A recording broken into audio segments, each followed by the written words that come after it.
Okay, good morning, good afternoon. Physics for engineers, topic is electricity and magnetism. So, nandito tayo sa electricity ngayon. Number 13, patuloy lang tayo. You have a 14 gauge copper. Usually, number lang to.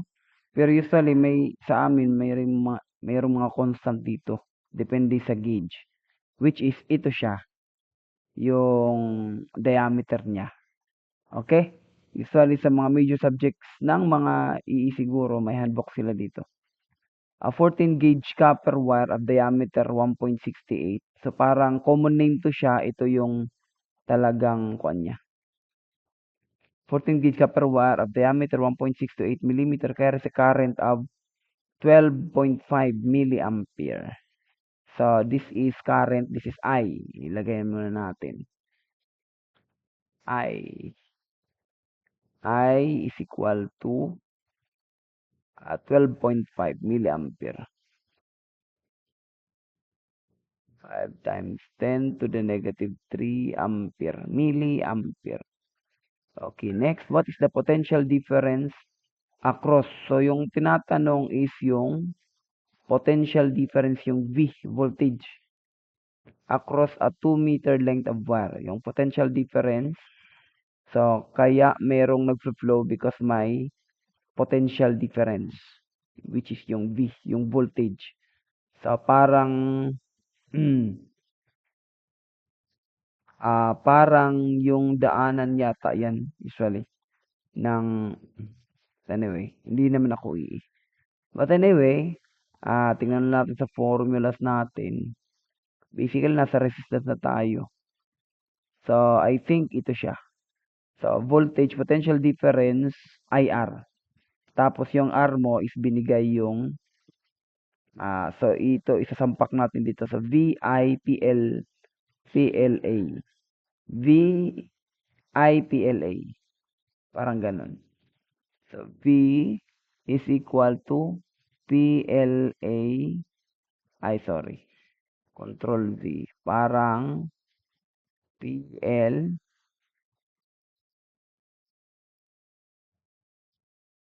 PL, IPL, IPL, IPL all over A. So, maghahanap pa tayo ng resistance, resistivity ng copper. I think nasa baba. Meron siya sa baba. Ito, nakikita ako. 1.72 times 10 to the negative 8. So, constant yung resistance, resistivity. As pinagme-measure na nila yan. Huwag na tayong makialam. So, for copper, that is 1.70. Magkano yan? 1.72 to the negative 8. 1.72 to times 10 to the negative 8 ohm meter. Yun yung unit ng resistance. So, meron tayong 12.5 times 10 to the negative 3 ampere. Tapos, meron tayong 1.72 times 10 to the negative 8 ohm meter. Tapos mayroon tayong, I think binigay yung length, yung 2-meter length.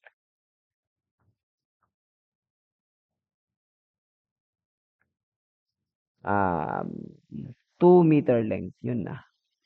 So, nagbigay dito ng 2-meter length.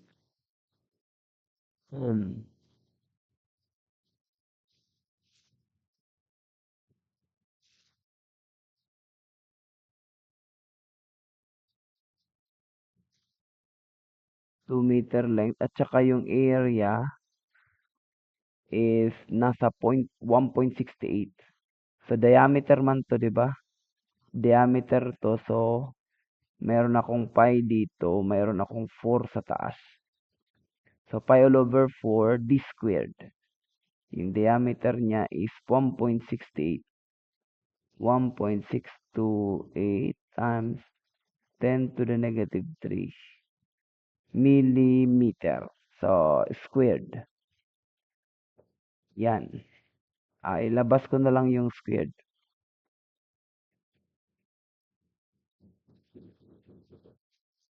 Yan. So, makakancel dito yung square meter. Lalabas dito yung um, ampere ohm. I think yung ampere ohm is voltage. Saan ba makahanap ito? Ampere ohm yun. Ampere, yung current mo, multiplied by resistance ohm, is voltage. So ano? 1 ohm is 1 volt per ampere. 1 ohm, 1 ohm. Dito na. 1 ohm is 1 volt ampere. So makakancel mo,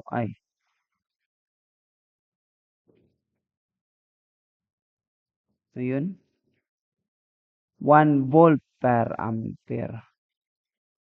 1 volt per ampere.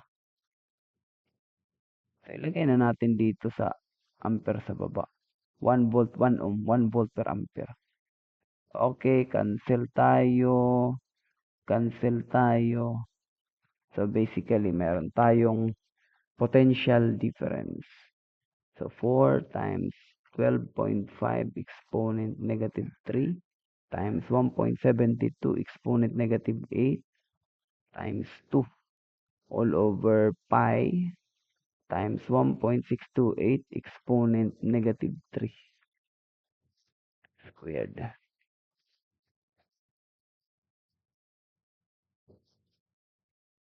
So, lalabas dito is 2.0707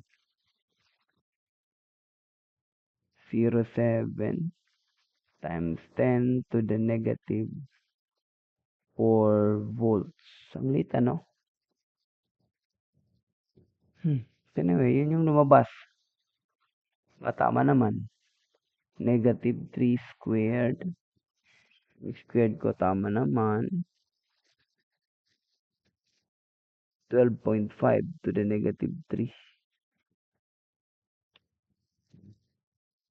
Tama naman. Ilang question ba siya?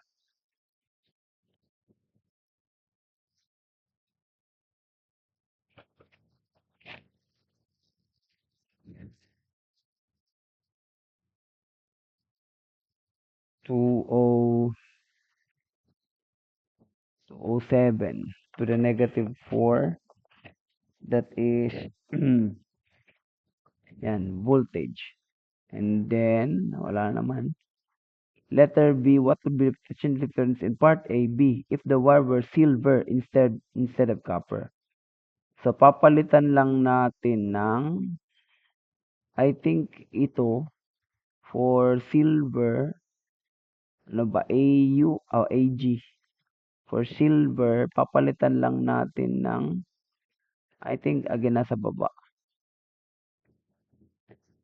Silver, yan. 1.47 to the negative 8. 1.47 times 10 to the negative 8.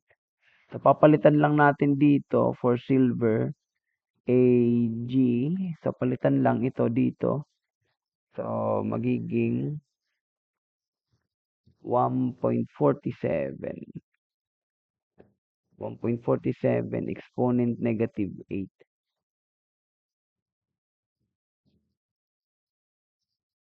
Yun lang. Wala namang ibang papalitan, ano? Using laki ng wire, pareho pa rin. So, magiging 1.77 times 10 to the negative 4 voltage. Or pwede yata to millivolt.